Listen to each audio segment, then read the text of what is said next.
오늘 여러분과 더불어서 보이지 않는 세계와 참 믿음이라는 주제를 가지고 우리의 그 믿음이라는 것은 언제 이것이 다 드러나게 되는가 라고 하는 이 문제를 가지고 성경에서 일러주신 내용을 한번 확인해 보도록 하겠습니다. 여러분, 믿음이 없다라고 한다면 구원이 가능할까요? 믿음이 없는 사람은 구원받을 수 없다라고 이렇게 성경에서 확실하게 규정을 하고 있습니다. 믿지 못하면 하나님 말씀에 순종할 수 없고, 순종이 되지 않으면 하나님의 어떤 주신 계명이든 율례든 그 가르침이든 따를 수가 없습니다. 보이지 않는 세계 속에 우리가 가지고 있는 믿음, 우리 자신의 어떤 믿음도 눈에 보이지 않기 때문에 내가 믿음을 크게 가지고 있는지 믿음을 작게 가지고 있는지 알 수가 없습니다. 그럼 보이지 않는 이 세계의 것을 볼 수 있도록 만들어내는 것이 있습니다. 그건 뭐냐 하면 어떤 상황을 주는 것이죠. 여러분들도 학창시절 과학 시간에 그런 경험이 있는지 모르겠습니다만 리터머스 시험지를 가지고 이 물질이 산성 물질인지 알칼리성 물질인지 구별해내는 그런 실험을 해본 경험이 있으십니까? 예. 처음에는 이 물질이 산성 물질인지 알칼리성 물질인지 알 수가 없습니다. 육안으로는 구분이 안 되기 때문에. 그러나 구분해낼 수 있는 그 방법이 리터머스 시험지를 그 액체 속에 넣어 보았을 때 어떤 색상으로 변화가 일어나는가를 통해서 이것이 산성이다, 알칼리성이다 하는 것을 가려냈던 그런 기억들이 다 있을 것입니다. 우리 믿음도 그렇습니다. 믿음의 세계라고 하는 것 눈으로 볼 수 있습니까? 눈으로 볼 수 없습니다. 눈으로 볼 수 없는 이 내용을 하나님께서는 어떻게 가려내실까요? 리터머스 시험지를 집어넣으시는 순간이 옵니다. 우리의 그 믿음이라고 하는 것은 항상 상황 속에서 각자가 가지고 있는 믿음의 분량과 믿음의 크기가 나타날 수밖에 없습니다. 외부의 어떤 상황과 환경 속에서라도 그 중심에 하나님에 대한 믿음을 늘 가지고 있었던 사람들은 끝까지 변화가 없습니다. 항상 하나님께서 함께 하신다는 믿음을 갖고 있기 때문에. 그러나 그렇지 못한 사람은 이 주위의 어떤 그 사람들이 그렇게 하니까 그냥 따라가는 사람들은 언젠가는 그 모든 내용들이 다 드러날 수밖에 없죠. 예, 그래서 성경에서는 너희가 믿음이 있는가? 이 문제를 항상 날마다 점검을 해보라고 했습니다. 우리 고린도후서 13장 열어보도록 하겠습니다. 13장 5절의 말씀 보시면 너희가 믿음에 있는가? 너희 자신을 어떻게 하라고요? 시험해보라고 했어요. 내가 과연 믿음이 있는 사람인지 없는 사람인지. 믿음이 없는 사람이라고 한다면 이 구원에 나아갈 확률이 없습니다. 너희가 믿음에 있는가? 너희 자신을 시험하고 너희 자신을 확정하라고 했습니다. 믿음에 있는지 확실하게 한번 자신을 증명을 해봐야 되겠습니다. 너희 자신을 확정하라. 예수 그리스도께서 너희 안에 계신 줄을 너희가 스스로 알지 못하느냐? 그리스도께서 우리 안에 계시고 성령과 신부께서 함께 하시고 날마다 우리가 이론적인 어떤 내용 속에서는 다 모두가 그런 믿음을 갖고 있노라고 이렇게 얘기들 하고 있습니다만 실상 어떤 상황이 오게 되면 상황 속에서는 이 모든 것이 달라져 버리니까 이런 것이 이제 굉장히 참 큰 문제가 되는 것입니다. 자, 여기 5절에 다시 봅니다. 너희가 믿음에 있는가? 너희 자신을 시험하고 너희 자신을 확정하라.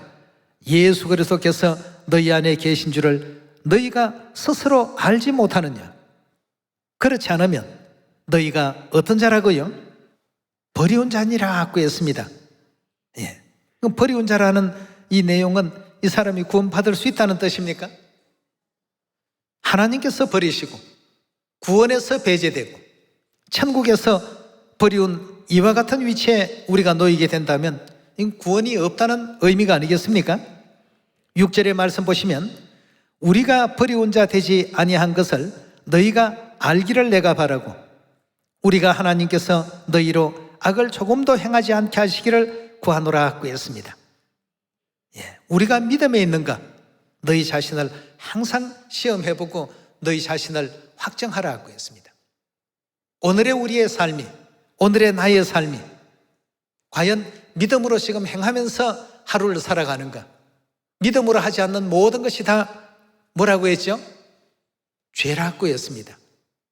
믿음으로 행하지 않는 모든 것은 전부 하나님 보시기에 죄라고 이렇게 일깨워 주셨기 때문에 오늘 이 시간 여러분들과 더불어서 우리는 항상 어떤 환경과 어떤 상황 속에서도 하나님께서 약속하신 언약의 길대로 나아갈 수 있어야 되죠. 주위에 어떤 여러 가지 많은 어떤 소문과 난리와 이런 어떤 상황 논리에 우리 믿음이 변형이 되거나 우리 믿음이 사라져버리게 된다면 우리 속에 하나님이 안 계신 겁니다. 그렇지 않겠습니까? 그래서 마태복음 7장에 우리 예수님께서 이런 가르침의 말씀을 주셨습니다. 마태복음 7장 24절입니다. 그러므로 누구든지 나의 이 말을 듣고 행하는 자는 그 집을 반석 위에 지은 지혜로운 사람 같으리니 비가 내리고 창수가 나고 바람이 불어 그 집에 부딪히되 무너지지 아니하나니 이는 주초를 반석 위에 놓은 연고요 나의 이 말을 듣고 행치 아니하는 자는 그 집을 모래 위에 지은 어리석은 사람 같으리니 비가 내리고 창수가 나고 바람이 불어 그 집에 부딪히며 어떻게 된다고요? 무너진다고 했습니다. 외부의 어떤 다른 상황이 발생되기 전에는 그 집을 모래 위에 지었던 반석 위에 지었던 두 종류의 그 집들이 다 건재합니다. 그러나 바람이 불고 창수가 일어나고 태풍이 불고 여러 가지 외부의 어떤 환경과 요인이 가해지게 된다면 그제서야 그 사람이 지었던 믿음의 집이 반석 위에 세운 믿음의 집인지 아니면 쓰러지고 무너질 집인지.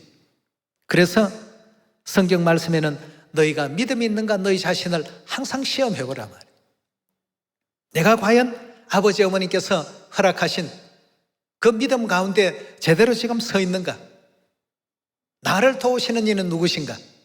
나를 또 이끄시는 이는 누구신가? 또 이 시온은 어떤 곳인가? 이 안전한 처소된 시온이라고 하나님께서는 수도 없이 말씀을 주시는데 안전하지 않는 것처럼 자꾸 오해를 하는 이런 어떤 믿음은 내가 갖고 있지 않는가 말이에요. 여러분, 시온은 아버지께서 계시고 어머니 하나님께서 함께 하시는 곳입니다. 그래서 고린도후서 13장에서도 너희가 믿음에 있는가? 항상 너희 자신을 시험하고 확정해보라 말이죠. 여러분, 우리가 하나님에 대한 믿음을 갖지 않는다면 하나님 믿어야 될 이유가 없지 않습니까?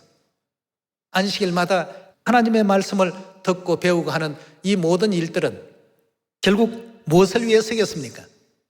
우리가 믿음을 갖고 또 하나님께서 주신 말씀대로 행하기 위해서 그렇게 하는 것 아니겠습니까? 그래서 우리가 가진 이 모든 보이지 않는 이 믿음을 하나님께서는 보게끔 나타낼 수 있도록 하게 하기 위해서 항상 여러 가지 상황을 주십니다. 상황을 주셨던 하나의 어떤 표본이 되었던 사례가 40년 광야 생활이었습니다. 이스라엘 백성들 애굽 땅에서 나올 때 하나님에 대해서 어떤 기대를 가졌겠습니까? 애굽 왕 바로마저도 굴복시킨 전지전능하신 우리 하나님 정말 참 대단하시다. 이렇게 하면서 애굽 땅에서 나왔습니다. 10가지의 어떤 재앙을 내리시는 그 권능도 참으로 시대와 역사를 하나님께서 이끌어 가신다는 것도 이스라엘 백성들은 전부 다 느끼고 나온 가운데 있습니다. 그런 어떤 일순간적인 믿음이지만 믿음을 갖고서 그들이 하나님의 그 역사하시는 홍해 바다가 갈라지는 놀라운 어떤 장면도 목격했고 홍해 바다를 건넜습니다. 뒤따라오던 애국 군대를 완전히 다 엄몰시키시는 하나님의 전능하신 광경도 보았습니다. 이스라엘 백성들이 정말 참 부인할 수 없는 하나님의 능력을 현장에서 바로 또 체험했던 그런 순간이었습니다. 그런데 광야 생활 막상 시작을 하고 보니까 이 광야라고 하는 곳은 비옥한 어떤 땅이 아니죠. 말 그대로 황무지 땅입니다. 한 달 정도면 충분히 갈 수 있겠다고 생각하고 한 달 먹을 양식을 준비해 왔는데 양식도 다 떨어지고 먹을 것도 없고 또 물도 찾아보니까 마실 물도 없고 말이죠. 또 물을 구하려고 보니까 강이 흐르는 곳도 없고 황야에서 그 물이 흐르는 그런 강이 있을 리가 없죠. 그렇지 못한 환경과 그렇지 못한 상황에 이제 들어가게 되니까 각자가 가지고 있었던 믿음의 이제 바닥을 보이기 시작했던 겁니다. 전부 믿음의 바닥을 보입니다. 주변 사람들이 원망하면 같이 원망하고 불평하면 같은 그 불평에 동참하고 말이죠. 여러분, 믿음은 그래서 고린도후서 13장 5절에 뭐라고 했습니까? 믿음을 과연 제대로 갖추고 있는지 자기 자신을 시험해보고 자기 믿음에 대한 확정을 하라고 했습니다. 그 이스라엘 백성들은 거기에서 이제 자기들의 믿음을 하나님 앞에 내보이기 시작한 겁니다. 애굽 땅에서 나올 때는 6월절의 그 크신 권능으로 강력한 왕권을 가지고 있었던 애굽 왕 바로마저도 두 손 두 발을 다 들고 하나님 앞에 항복을 했습니다. 다 풀어줄 테니까 너희들 이제 애굽 땅에 있지 말고 다 나가거라 말이죠. 이렇게 해서 6월절의 그 권능으로 말미암아 이스라엘 백성들이 해방받고 광야 생활을 시작했던 것 아니겠습니까? 광야에는 억압하던 바로도 없습니다. 조롱하는 애굽 백성들도 없습니다. 자기들을 종으로 삼고 채찍질하는 그런 어떤 흉폭한 감독관들도 없습니다. 아주 평화로운 세계로 나왔습니다. 그러나 평화로운 세계로 나왔는데 거기에 뭐가 기다리고 있었습니까? 자신의 어떤 그 믿음을 전부 내보여야 할 어떤 상황이 왔습니다. 사람의 생존에 있어서 가장 필요한 먹을 것, 생존에 가장 필요한 마실 것, 이 두 가지가 그곳에는 없었습니다. 차라리 자유가 없을지언정 먹을 것과 마실 것은 애굽 땅에서는 많이 있었습니다. 충분했습니다. 그러나 자유를 찾아서 홍해를 건너고 보니까 광야에서는 먹을 것이 없고 마실 것이 없습니다. 자, 이런 이제 상황이 딱 오니까 거기에서부터 하나님의 그 권능을 그렇게 수도 없이 많이 보았던 사람들이 정신이 돌아가고 생각이 바뀌게 되고 가지고 있었던 우리 하나님이 제일이다 이와 같은 그들의 그 신앙이 광야라는 어떤 그 환경 속에 들어가니까 전부 드러나기 시작했습니다. 그래서 하나님께서는 이 사람들은 믿음을 가진 사람들이 아니다. 믿음을 가졌더라면 결단코 그리하지는 않았을 것이다 말이죠. 광야의 어떤 생활은 오늘날 우리 시대에 우리가 걸어가야 될 우리 믿음의 어떤 그 세계를 반영시켜 주시고 보여주신 내용 아니겠습니까? 거울과 그림자로 전부 보여주신 내용이라고 이렇게 성경은 말하고 있습니다. 하나님께서 좀 더 백성들이 원망하지 않을 좋은 조건과 좋은 환경과 좋은 외부적인 어떤 여건들을 만들어 주셨더라면 더 좋았을 것을 자유는 있지만 당장 생존에 필요한 먹을 것과 마실 것이 없는 그런 환경 속에서 하나님을 다 잊어버렸습니다. 능력도 잊어버리고 권능도 잊어버리고 하나님의 약속도 잊어버리고 모든 것이 백지가 되어버렸습니다. 여러분, 신명기 8장의 말씀을 그냥 지나간 3,500년 전의 역사가 아니라 오늘 지금 내가 가지고 있는 이 믿음과 그들이 가지고 있었던 믿음이 어떤 차이가 있는지를 한번 비교를 해 보십시오. 신명기서 우리 8장 1절의 말씀 봅시다. 내가 오늘날 명하는 모든 명령을 너희는 지켜 행하라. 그리하면 너희가 살고 번성하고 여호와께서 너희의 열조에게 맹세하신 땅에 들어가 그것을 얻으리라. 내 하나님 여호와께서 이 40년 동안에 너로 광야의 길을 걷게 하신 것을 어떻게 하라고 했죠? 이 광야 생활은 우리가 꼭 날마다 기억하고 있어야 됩니다. 이스라엘 백성들, 그 당시의 백성들에게만 주신 말씀이 아닙니다. 너희에게 전하는 이 모든 말들은 모든 사람들에게 다 하는 말이라고 예수님께서 친히 말씀하지 않았습니까? 이스라엘이라는 한 표본을 통해서 전 세계인들에게 하나님의 그 뜻을 알리고 계시는 장면 아니겠습니까? 그럼 전 세계 모든 사람들에게 하나님께서는 뭘 주문하고 계시죠? 40년 광야의 이 생활을 우리 신앙을 하는 우리 모두는 반드시 어떻게 해요? 날마다 기억하면서 내 믿음과 그들의 믿음을 같이 한번 대조해 보시고 점검해 보면서 살아가는 우리가 되어야 되겠습니다. 2절의 말씀 다시 보시면 내 하나님 여호와께서 이 40년 동안에 너로 광야의 길을 걷게 하신 것을 기억하라. 이는 너를 낮추시며 너를 어떻게 하셨다고요? 시험해 보셨다 하고 했어요. 뭘 시험했습니까? 뭘 시험했을까요 과연? 이스라엘 백성들, 즉 오늘날 우리 시대 믿음의 광야길을 걷고 있는 우리의 모든 믿음을 지금 하나님께서 저울질해 보시고 시험해 보고 계시는 것입니다. 이는 너를 낮추시고 너를 시험하사 내 마음이 어떠한지 그 명령을 지키는지 아니 지키는지 알려 하심이라 하고 했습니다. 그것을 아시고자 외부의 환경을 하나님께서는 여러 환경을 만드셨습니다. 3절입니다. 너를 어떻게 하셨다고요? 낮추게도 하시고 또 어떻게 했다고요? 너를 줄이게도 해보시고 외부의 환경을 이렇게 만들어 보니까 그들이 모래 위에 믿음의 집을 세웠는지 반석 위에 믿음의 집을 세웠는지 금방금방 드러납니다. 환경을 한번 만들어 주시니까. 굉장히 참 중요한 말씀입니다. 광야 40년 이 길은 우리가 꼭 기억을 해 두셔야 되겠습니다. 너를 낮추시고 너를 줄이게 하시고 너도 알지 못하며 내 열조도 알지 못하던 만나를 내게 먹이신 것은 사람이 떡으로만 사는 것이 아니요 여호와의 입에서 나오는 모든 말씀으로 사는 줄로 너희로 알게 하려 하심이라.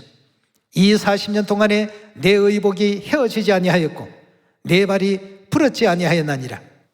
너는 사람이 그 아들을 징계함같이 내 하나님 여호와께서 너를 징계하시는 줄 마음에 생각하고 내 하나님 여호와의 명령을 지켜 그 도를 행하며 그를 경유할지니라 하고 했습니다.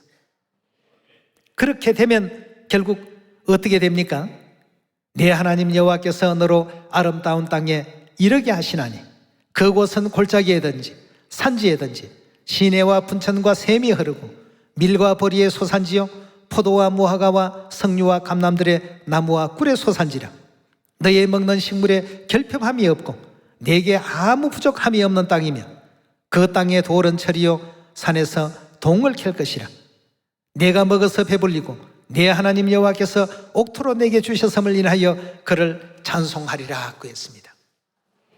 마침내는 이제 이런 축복 가운데로 이끄시기 위해서 이스라엘 백성들로 하여금 젖과 꿀이 흐르는 가나안 땅에 들어가게 하신 하나님의 그 뜻은 오늘날 믿음의 광야 길을 걷고 있는 우리 모두에게 참으로 하나님께 찬송이 저절로 나올 수 있을 만한 세계로 이끌어 주시기 위해서 그 과정에는 뭘 두셨습니까? 하나님께서 전부 시험해 보셨다 하고 했습니다. 과연 이 사람들이 영원한 젖과 꿀이 흐르는 가나안 땅에 들어올 만한 자격이 있는 사람들인지 그런 믿음을 갖고 있는 사람들인지 40년 동안 줄이게도 하시고 목마르게도 해보시고 외부의 어떤 그 침략을 받게 해서 여러 가지 또 어려운 고통 가운데 있게도 하시고 때로는 또 우상 숭배를 하는지 아니하는지 지켜보기도 하시고 여러 많은 상황이 광야 40년 생애 동안에는 전부 일어났습니다. 이제 앞으로 우리가 가야 할 길은 먼데 먹을 것이 없는데 이거 앞으로 어떻게 살 것인가?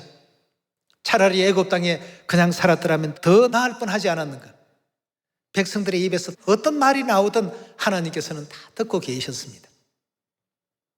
거기에서 이제 그들의 그 중심에 어떤 마음을 가지고 하나님을 대하는지를 다 찾아내신 것입니다. 그들이 가나안 땅에 들어갈 수 있었습니까? 한 사람도 없었더라고 했습니다. 애굽 땅에서 하나님의 놀라운 어떤 능력의 기적을 바라보면서 나왔던 그 사람들 가운데 20세 이상 된 장정으로서는 여호수아와 갈렙 외에는 없었더라고 했습니다. 두 사람만이 하나님에 대한 절대적인 어떤 믿음을 가졌다는 뜻 아니겠습니까? 어떤 상황에 놓아두더라도 우리 하나님 최고시다. 어떤 상황에 놓아두시더라도 우리 하나님이 우리와 함께 계신다.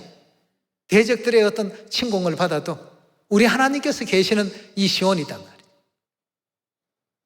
아직 어느 순간이라도 항상 하나님을 생각하고 하나님의 그 인도를 생각했던 여호수아와 갈렙 외에는 외부의 어떤 상황 논리에 전부 빠져버렸습니다.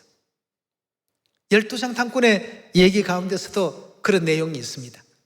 물론 그 속에 여호수아와 갈렙도 같이 포함이 되어서 12명의 정탐꾼이 형성이 되었습니다. 장차 들어갈 가나안 땅이 어떤지 미리 이제 한번 정탐해보고 오라고 모세를 통해서 12명이 이제 파견이 되었습니다. 각 지파의 최고의 어떤 믿음을 가진 사람들, 성경에는 두령이라고 이렇게 표현되어 있는데 제일 이제 앞선 자들이라는 뜻입니다.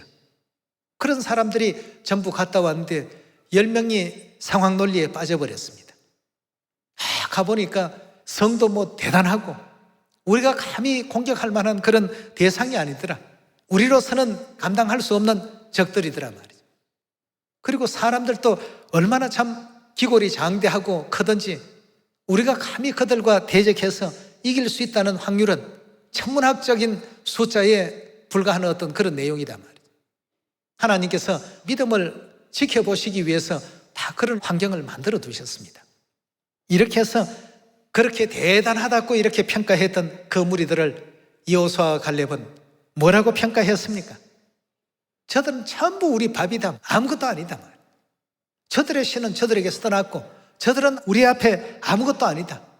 우리 전능하신 하나님께서 우리와 함께 계시지 않느냐. 우리 군대가 보기는 이렇게 보여도 하나님께서 이끄시는 군대다 말이죠. 여러분, 이런 상황이 왔을 때 한쪽 무리는 이건 포기하자, 우리가 해봐야 이건 되지 못할 어떤 그런 상대다 말이에요. 한쪽 무리는 어떻습니까? 그렇지 않다. 하나님이 우리와 같이 계시는데 여기에서 이제 그들의 어떤 믿음이 어떠했는지 광야 40년의 생활을 항상 하나님께서는 기억하라고 이렇게 말씀을 주셨습니다. 이 교훈을 절대 잊어버리지 않는 여러분과 제가 꼭 되셔서 어떤 환경 속에서라도 잠잠히 우리를 사랑하시고 인도하시는 하나님의 그 인도를 받아서 영원한 천국까지 이룰 수 있는 우리가 되어야 됩니다. 많은 사람들이 다른 어떤 외부 환경에서 두려워 떨지라도 그들에게 오히려 더 많은 어떤 위로와 격려와 믿음을 전해줄 수 있는 자녀들이 다 되셔야 되지 않겠습니까? 히브리서 11장 1절의 말씀 보도록 하겠습니다. 믿음은 바라는 것들의 실상이요 보지 못하는 것들의 증거니 선진들이 이로써 증거를 얻었나니라. 믿음으로 모든 세계가 하나님의 말씀으로 지어진 줄을 우리가 아나니 보이는 것은 나타난 것으로 말미암아 된 것이 아니라 믿음으로 아벨은 가인보다 더 나은 제사를 하나님께 드림으로 의로운 자라 하는 증거를 얻었으니 하나님이 그 예물에 대하여 증거하심이라. 저가 죽었으나 그 믿음으로 오히려 말하느니라. 믿음으로 에녹은 죽음을 보지 않고 옮기웠으니 하나님이 저를 옮기심으로 다시 보이지 아니하니라. 저를 옮기우기 전에 하나님을 기쁘시게 하는 자라 하는 증거를 받았느니라. 믿음이 없이는 어떻게 한다고 했습니까? 기쁘시게 못하나니 하나님께 나아가는 자는 반드시 그가 계신 것과 또한 그가 자기를 찾는 자들에게 상 주시는 이심을 믿어야 할지니라고 했습니다. 우리는 평화 시에는 열심히 기도도 잘하고 예배 참석도 잘하고 모든 것이 다 은혜롭게 그렇게 이루어집니다만 그 어떤 상황이 오게 되면 세상 상황에 빠진다는 것은 하나님을 잊어버렸다는 뜻이죠. 12명의 정탐꾼 가운데 여호수아와 갈렙은 하나님을 잃지 않았습니다. 항상 하나님과 동행하고 하나님 참 가보니까 사실 그 여리고 성과 거기에 거하는 백성들이 전부 거인 종족이고 그 성 자체만 하더라도 어마어마한 그런 성인 것만은 틀림이 없었습니다. 그러나 이보다 더한 애굽 나라도 하나님 앞에 다 굴복하게 하신 그 권능의 하나님이시고 온 우주와 만물을 다 창조한 이도 하나님이신데 우주의 모래알갱이보다도 더 적은 이 지구촌 안에 일어나는 이런 일 정도는 하나님께서 아무것도 아닌 것 같이 다 행하실 줄을 우리가 믿습니다. 저들은 우리 밥입니다. 하나님이 안 계신 우리라고 한다면 저들이 정말 대단한 어떤 상대 역할을 할지 모르지만 하나님이 계신 우리에게 있어서 저들은 우리의 밥에 불과한 것입니다 말이죠. 이렇게 이제 하나님을 잃지 않는 믿음을 가졌기 때문에 여호수아와 갈렙은 반드시 가나안 땅에 들어가도록 하겠다고 하나님께서 약속을 했습니다. 예수님께서도 초림 당시에 이 땅에 육체를 쓰고 오셨을 때 많은 어떤 그 질병 환자들이 예수님을 찾아왔습니다. 그럴 때마다 예수님께서는 뭐라고 말씀을 주셨습니까? 두 소경에게는 내 믿음대로 되라고 하시고 또 내 믿음이 너를 구원하였다. 여러분, 이 믿음이라는 것 우리 절대 쉽게 생각하시면 안 됩니다. 여러분들과 제가 가야 될 영원한 그 천국입니다. 그곳까지 가기까지에는 여러 가지 많은 상황이 우리를 시험해보고 우리의 믿음을 저울질해 볼 것입니다. 그때마다 여호수아와 갈렙을 생각합시다. 하나님을 생각합시다. 네. 그래서 광야의 길을 절대 잊어버리지 말고 이 상황을 꼭 기억해야만 우리는 영원한 천국 가나안까지 나아갈 수 있습니다. 과연 어떤 때 우리 믿음이 진실로 드러나게 될까? 상황이 올 때 드러납니다. 예전에도 한번 여러분들에게 그런 예화의 말씀을 드린 적이 있습니다. 어떤 작은 연못이 있었습니다. 한겨울이 되어서 그 연못이 다 깡깡 얼었습니다. 그 얼음판 위에는 돌멩이도 있고 나무 조각도 있고 낙엽도 떨어져 있었습니다. 곳곳에 또 작은 쇠붙이도 몇 개씩 이렇게 있었습니다.